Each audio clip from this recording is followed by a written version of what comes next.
everybody, welcome to my channel. My name is Louisa. How's everybody doing? I hope you're doing well. I am so excited today because I'm going to be showing you what I made with the beads from the Bargain Bead Box for October. The name of the box was called Autumn Horizons, and boy were they beautiful. The beads were. They were so gorgeous. They gave us beautiful carnelian, they gave us beads in vivid colors, blues and greens and oranges and reds. They were absolutely astounding. I was so impressed with the colors, but part of me wasn't prepared for the palette that they gave us. I don't know what I was expecting. I guess I was expecting more earth tones for fall, reds and oranges and browns and yellows. I guess they did give us some of those, but the beautiful green and blue kind of threw me off a little bit. I even pulled out the color wheel to see the relationship between the colors and why Bargain Bead Box chose those colors. Nevertheless, I thought the entire subscription was absolutely gorgeous. I loved the metal components, I loved the chain, I loved everything about the box. Now, if you're not familiar with Bargain Bead Box, I will leave a link down below and a little bit of information as well as a coupon code if you're interested. But Bargain Bead Box is such a great deal, guys, because they do an amazing job of curating the beads. Everything coordinates, and it makes it so easy to design with what they give you. And I love what they gave us this month. The other nice thing about subscribing to Bargain Bead Box is that you get an exclusive coupon to purchase beads at their sister site, Bead Box Bargains, and you can get a discount of 30% off, so you can't beat that. So anyway, I'm very excited to show you my collection, so let me go ahead, turn the camera around, and we'll get started. You're looking at necklace number 1. As you can see, it's a Y-style necklace using one of the 5 floral medallion links they gave us. I thought I would use it in this piece as a focal. Plus, I also used the check glass maple leaf beads, the 6mm agate round beads, and the bicones in that beautiful peach jade magma color. Okay, I have a confession. After I spent what seemed like hours putting this very simple design together, I guess I had a mental block of some sort. My reaction to this piece is actually meh, okay? I just don't think it's that great of a piece.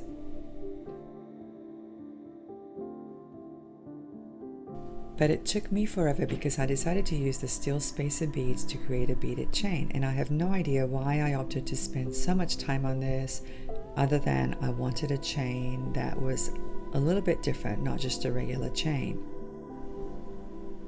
And I wanted the chain to be silver and definitely noticeable.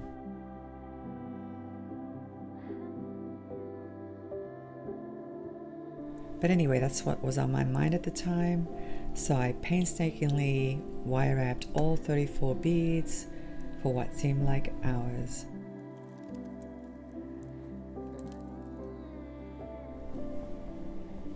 Perhaps I was just killing time while the right side of my brain was trying to come up with ideas for the rest of the beads. I don't know. The creative process can be a very mystifying experience sometimes. I try not to overanalyze or put any reason to it. It's best to just let creativity flow and do what it needs to do. But getting back to the necklace, it's an okay design, but it really didn't come together or make a statement until I teamed it up with a necklace that I'll be showing you in just a few moments.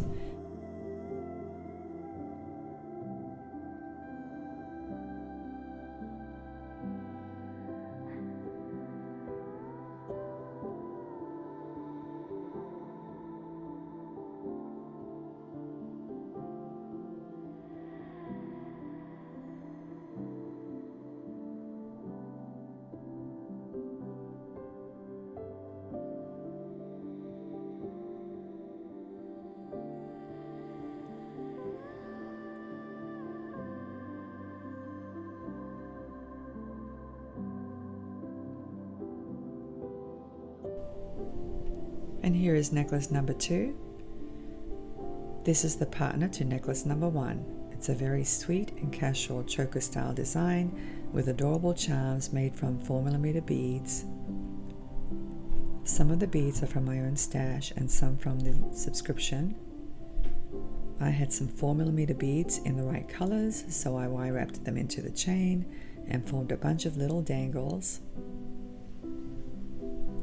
I made sure to place them randomly on the lengths so that they were not all on the same side of the chain, which is exactly what I wanted for a tousled kind of effect.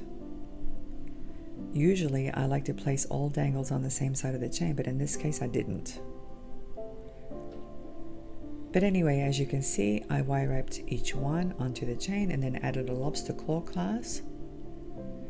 So here it is. Very, very cute. I can wear this by itself for a minimalist kind of look, or I can wear it with the Y style necklace for a more upscale, put together look.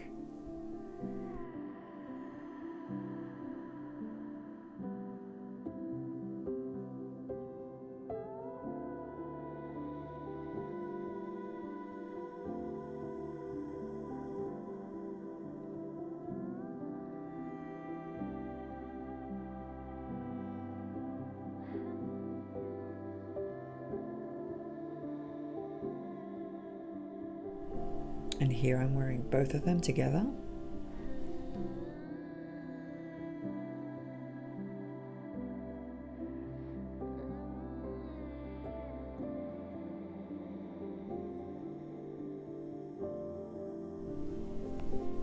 This is necklace number 3.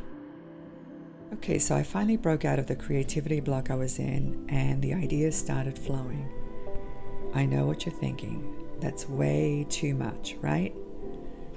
Well, it doesn't look quite so big when you have it on. You'll see it in a few moments. In fact, I love how this one looks. Those components had so many loops from which I could hang tons of dangles.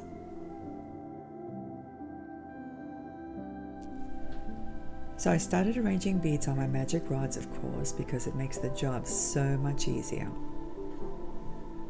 And then once I came up with a design, I hung some dangles onto the chandelier components and then threaded the beads and the components onto some 1mm round leather cord. I tied a knot at each end and attached some chain, and it was as simple as that. But look at the results. We have a beautiful boho style necklace, guaranteed to turn heads. I just love the colors. They're so beautifully harmonious, and it can be worn all year really, not just fall.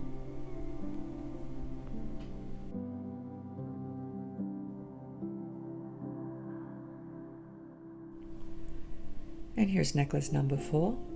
Now this one had me stuck for a little while because the Carnelian pendant was so dark compared to the rest of the beads.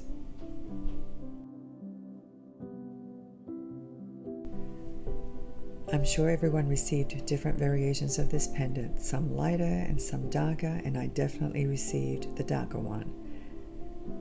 But anyway, I searched through the beads to see if I could match any of them to the pendant, and the only ones that came close were the 6mm agate beads, but even those were too light for the pendant.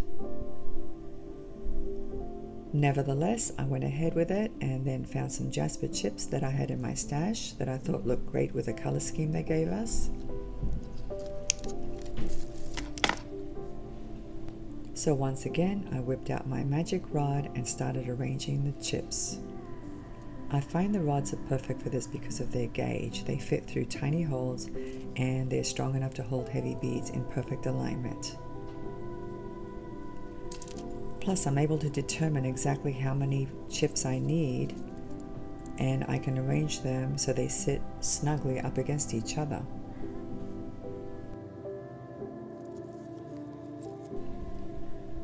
The rods make it easy to undo and redo bead arrangements because the beads slide right off. Plus, I can hold them in place using the silicone stoppers.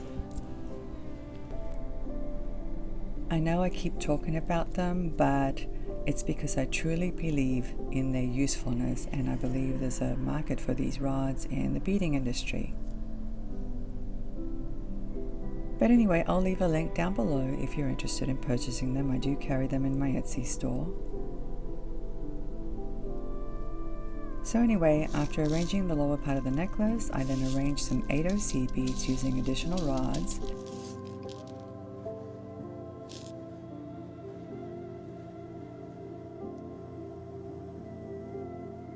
And I measured the exact length for the rest of the necklace.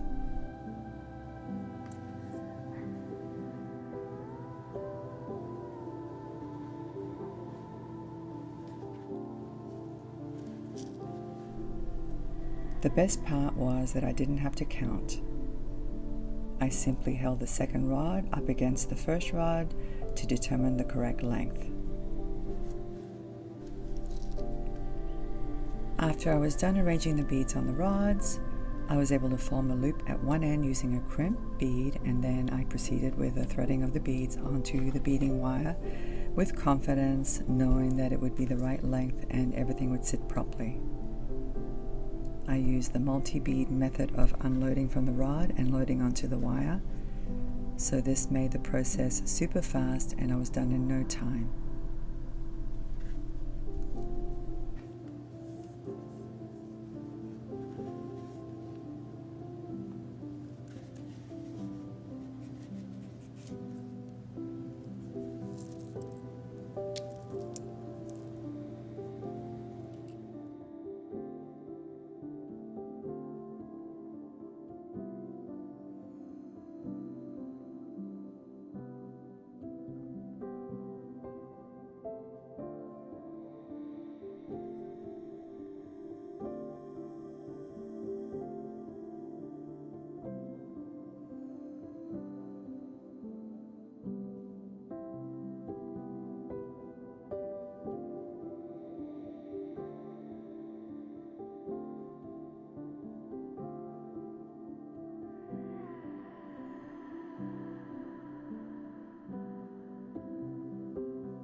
You're looking at necklace number 5. Okay guys, this necklace is my absolute favorite. I had a vision pop into my head and there was no stopping me. You know how much I love statement necklaces, and with such beautiful beads and colors, I could not resist. It was not difficult to assemble this beauty. I wanted to use as many colors as I could while keeping it harmonious. As you can see, the bottom has beautiful long dangles with the longer one in the center and the smaller ones graduating in length from the center of the necklace up. I simply used eye pins to assemble the entire thing, and then I added some chain and a lobster claw clasp at the top.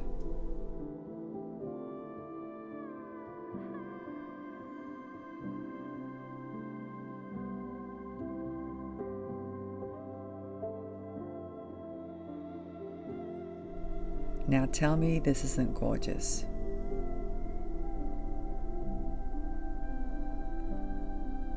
I'm definitely going to have a difficult time letting go of this necklace, and I may just end up keeping it myself.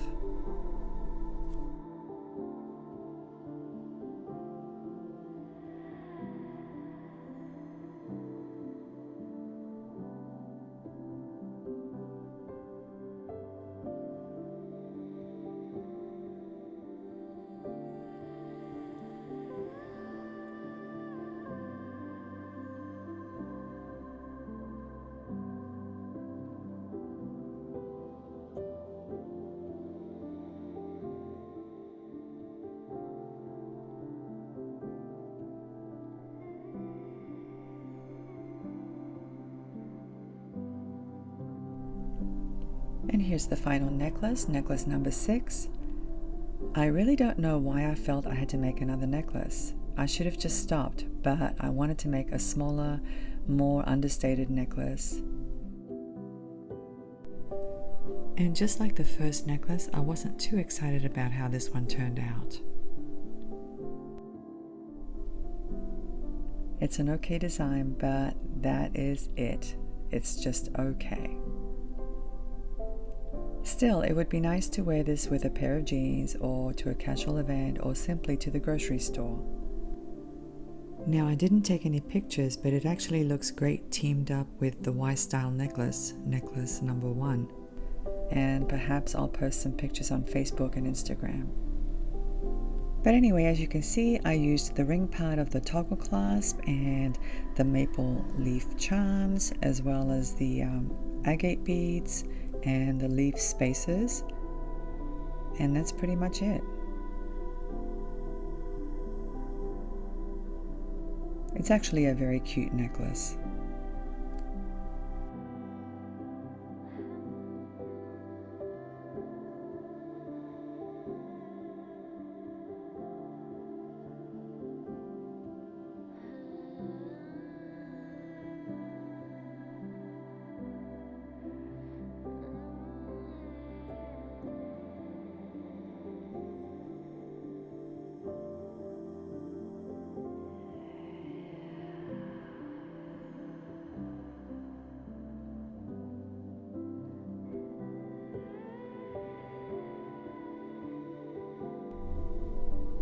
So of course, now that I am the memory wire bracelet queen, I felt obligated to put one together using the beads from this box.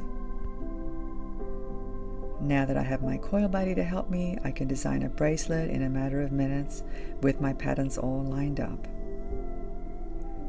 I'm not sure if you've seen my updates or my latest videos about it, but using 0.8mm or 20 gauge memory wire is the key. It holds its shape, and I don't have to retrain the wire at all. By the way guys, be careful with where you get your memory wire, because I recently received shipments that were completely wrong.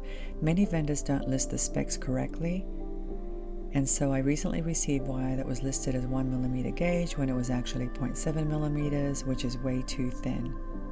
So if you have the Coil Buddy and you've purchased wire and the patterns aren't lining up, it could be that your memory wire is not correct.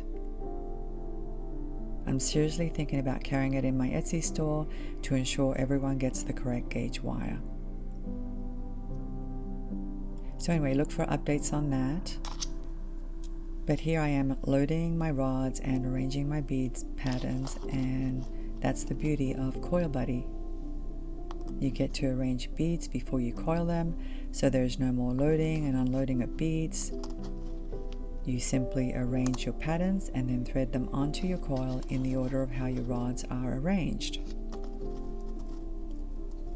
The guidelines help you line up everything, and if you're interested in this product, I'll leave a link down below, but remember to use 0.8mm thick wire for your patterns to line up correctly.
I also made this simple bracelet using the floral medallion links that were left over and a few other leftover beads.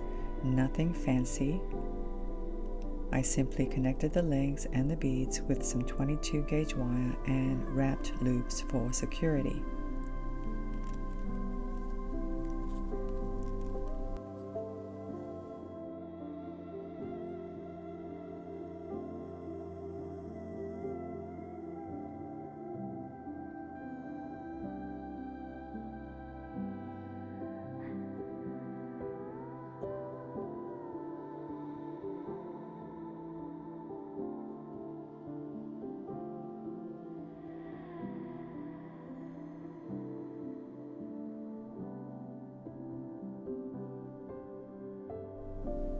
And here are 4 pairs of earrings, all of them relatively simple to match the necklaces that I made.